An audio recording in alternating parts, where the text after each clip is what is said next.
saison.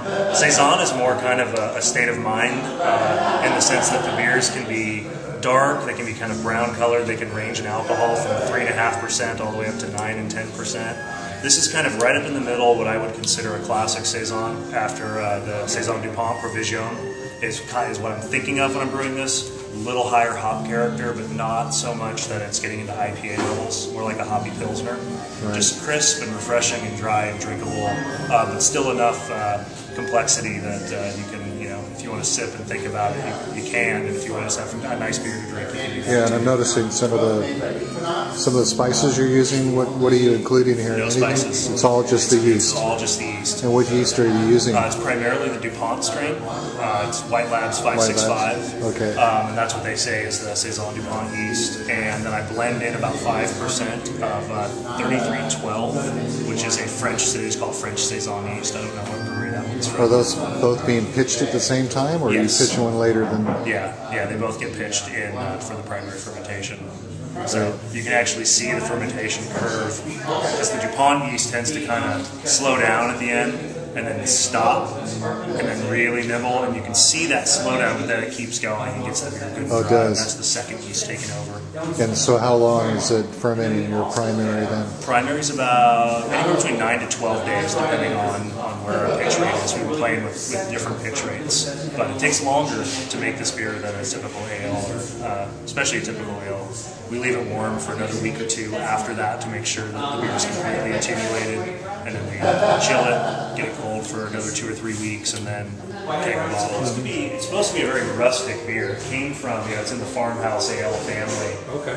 Farmers who were working in northern France and in southern Belgium, they would work during harvest time, and right around October, they would switch gears once all the crops were in, and they would brew beer.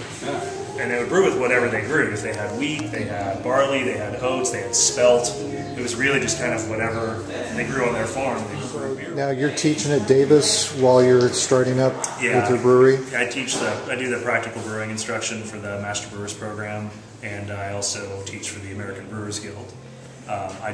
Lately I've done the practical brewing for them, and lately I've been doing lab work in microbiology and yeast counting and things like that for them. So.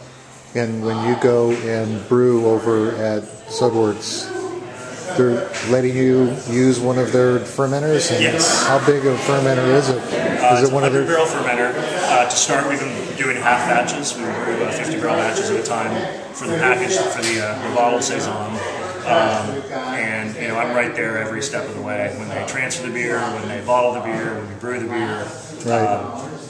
Now, are you using that also as a teaching tool for the classes? No, the Master Brewers program has their own. They have a little 20-gallon pilot system that we teach on. Oh, okay. And the students are all kind of brewing together on that system, or they each get individual? We go with groups of 3 or 4 students at a time. Yeah.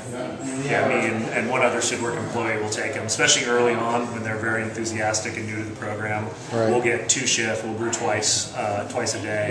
We usually brew once a day with the students, 1 day a week with the students. Right. Early on, there'll be an early shift and a late shift, and now we're brewing about once a week.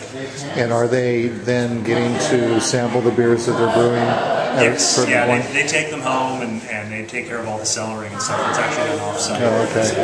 Gotcha. Yeah. So it's probably a pretty popular program. Yeah.